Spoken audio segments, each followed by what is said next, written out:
कहा गया है सुना गया है कोई न बोले, कहा गया है सुना गया है कोई न बोले, ज़बां दराजों को मशवरा है कोई न बोले।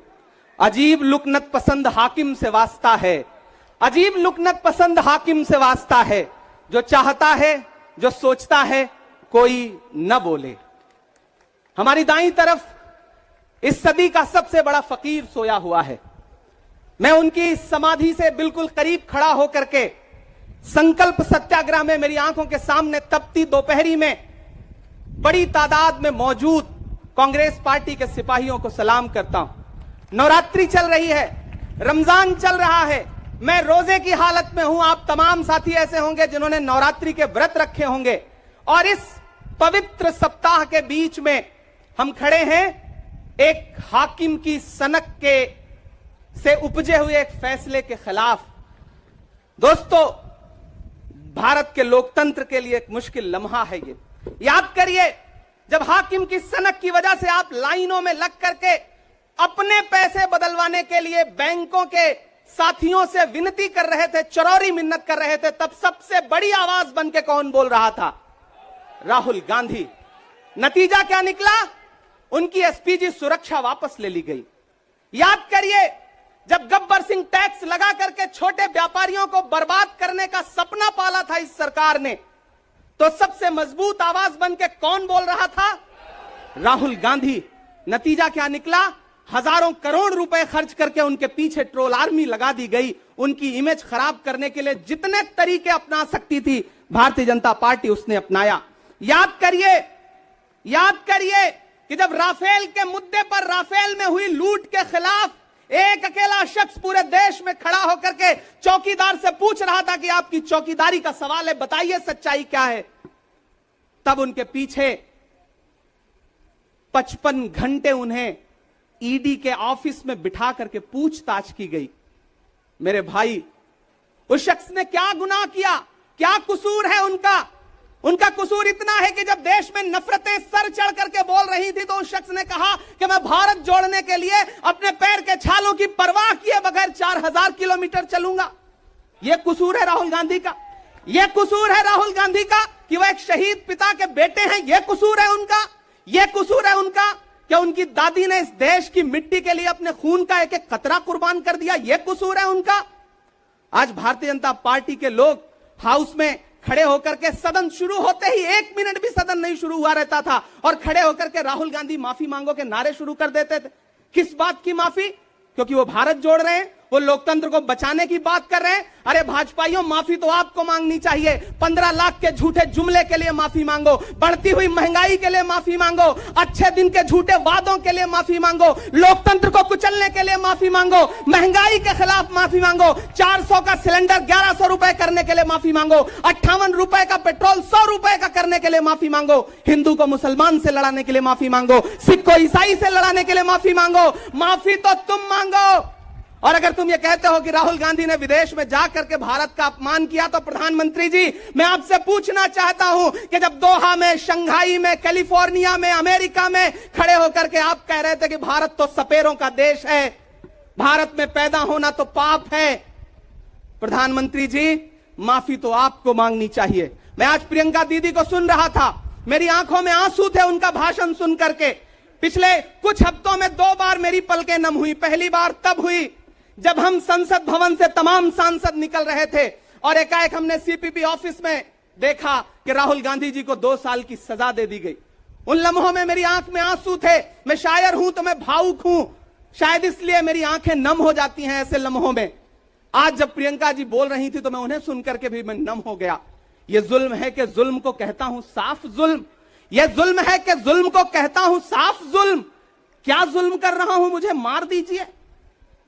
जो जख्म बांटते हैं उन्हें जीस्त पे है हक। मैं फूल बांटता हूं, मुझे मार दीजिए। फिर उसके बाद हिंदुस्तान वालों, फिर उसके बाद शहर में नाचेगा हू का शोर। फिर उसके बाद शहर में नाचेगा हू का शोर। मैं आखिरी सदा हूं, मुझे मार दीजिए। मेरे भाई, इस देश के लोकतंत्र को बचाने के लिए जो सबसे बड़ी आवाज है इस देश के, उसको मारने की, उसको कुचलने की जो कोशिश है, उसके खिलाफ आपको खड़ा तो होना पड़ेगा, आपको बोलना तो पड़ेगा। मैं कभी कभी सोचता हूं कि जब मैं कभी समाधि पर जाऊं तो क्या मुंह दिखाऊंगा महात्मा गांधी को, मैं क्या मुंह दिखाऊंगा राजीव जी को, हम क्या मुंह दिखाएंगे इंदिरा जी को, क्या उनके वारिस के साथ, उनके घर के चश्मो चराग के साथ इस तरह की अपमानजनक बातें की जा रही हैं और देश खामोश बैठा है। सवाल आपसे है, सवाल यहां बैठे हुए लोगों से नहीं है, सवाल आपसे है जो आप कांग्रेस की मोहब्बत में यहां आए हुए। मैं आपको सलाम करता हूं, मैं जानता हूं आप राहुल गांधी जी से मोहब्बत करते हैं, कांग्रेस पार्टी से मोहब्बत करते हैं, प्रियंका दीदी के सम्मान में आए हुए हैं, खड़गे साहब के सम्मान में आए हुए हैं, मैं जानता हूं, वरना इस तपती दोपहरी में व्रत रख के, रोजा रख करके कौन परेशान होने के लिए आता। आपको मोहब्बत है पार्टी से, लेकिन नया पाने की चाहत में पुराना छूट जाता है। तुझे अपनाऊं तो मुझसे जमाना रूठ जाता है। मोहब्बत पढ़ने लिखने में बहुत आसान है, लेकिन मोहब्बत को निभाने में पसीना छूट जाता है। मैं जानता हूं कि आप पसीने के बीच भी, आप तपती दोपहरी के बीच भी यहां बैठे हैं। क्यों?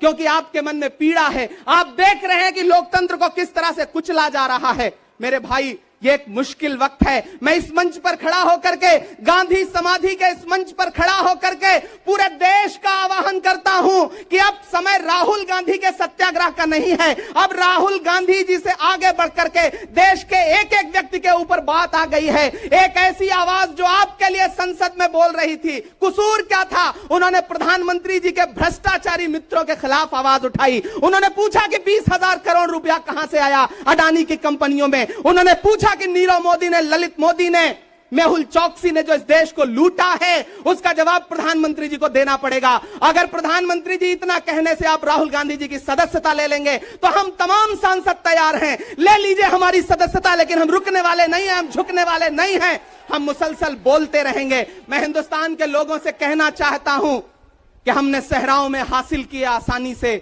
तुम समंदर में भी रहकर न मिले पानी से। ये सियासत के दिए सबके हवाले न करो, मुल्क बिक जाता है एक शख्स की नादानी से। इस शख्स की नादानी से देश बिक रहा है, लोकतंत्र मटिया मेट हो रहा है, संविधान को कुचला जा रहा है। और वो आखिरी सदा जो 7 फरवरी को गूंजी थी पार्लियामेंट में, उसको भी खामोश करने के लिए उसे संसद से निकाल दिया गया है। मैं देश से कहना चाहता हूं कि उन्होंने राहुल गांधी जी को संसद से निकाल दिया है। देश सुने इस बात को कि नरेंद्र मोदी जी और उनकी सरकार ने साम दाम दंड भेद इस्तेमाल करके राहुल गांधी को संसद से निकाल दिया है। अब देश के ऊपर फैसला है, उन्होंने संसद से निकाला है। देश के लोगों, राहुल गांधी को अपने दिल में रखो, अपने दिल में बिठाओ, निकलो पूरे देश में, करो सत्याग्रह। देखते हैं इस हुकूमत की तानाशाही में कितनी ताकत है। अगर कांग्रेस का एक एक कार्यकर्ता जो अपने घरों पर कहीं बैठा हुआ है, मैं उससे भी आह्वान कर रहा हूं कि राहुल गांधी से बढ़ करके यह मसला इस देश के लोकतंत्र तक आ गया है, इसे बचाइए। और राहुल जी शायद अपने घर पर होंगे, यहां हम हजारों की तादाद में उनको समर्थन देने के लिए जुटे हैं। मैं तो बस इतना कह रहा हूं कि मेरे भाई, आपको एक बात समझनी है, और वो ये है कि इस मुश्किल वक्त में हमें राहुल जी से यह कहना है कि लहू में भीगे तमाम मौसम गवाही देंगे कि तुम खड़े थे। एक आखिरी नज्म सुना करके मैं आपसे विदा लूंगा कि लहू में भीगे तमाम मौसम गवाही देंगे कि तुम खड़े थे। शहर का सूरज गवाही देगा कि जब अंधेरों की कोख से निकलने वाले ये सोचते थे कि कोई जुगनू बचा नहीं है, तो तुम खड़े थे, तुम खड़े थे।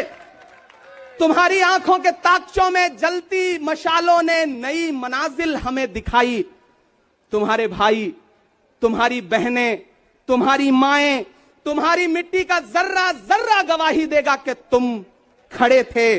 हमारी धरती के जिस्म से जब हवस के मारे ये सोचते थे कि सियाह जोंकों की तरह चिमटे, तो तुम खड़े थे। तुम्हारी हिम्मत, तुम्हारी अजमत और इस्तकामत तो वो हिमालय है कि जिसकी चोटी तलक पहुंचना न पहले बस में रहा किसी के, न आने वाले दिनों में होगा। सो आने वाली तमाम नस्लें गवाही देंगी कि तुम खड़े थे, कि तुम खड़े थे। हम तमाम लोग, मैंने कहा ना, बहुत सारे लोग यहां व्रत रख करके आए हुए हैं, मैं रोजे से हूं। हम तमाम लोग इस देश के लोकतंत्र को बचाने के लिए राहुल गांधी जी के साथ अलल ऐलान खड़े हैं, खड़े रहेंगे और एक एक सांस तक उनके साथ खड़े रहेंगे। ये हमारा राहुल गांधी जी से वादा है, जिसे खौफ नहीं है मुरझाने का। हम उस गुल के साथ खड़े हैं, कैसा भी दौर आए, लेकिन हम राहुल के साथ खड़े हैं। कल भी खुलकर साथ खड़े थे, आज भी खुलकर साथ खड़े हैं। कैसा भी दौर आए लेकिन हम राहुल के साथ खड़े हैं। शुक्रिया।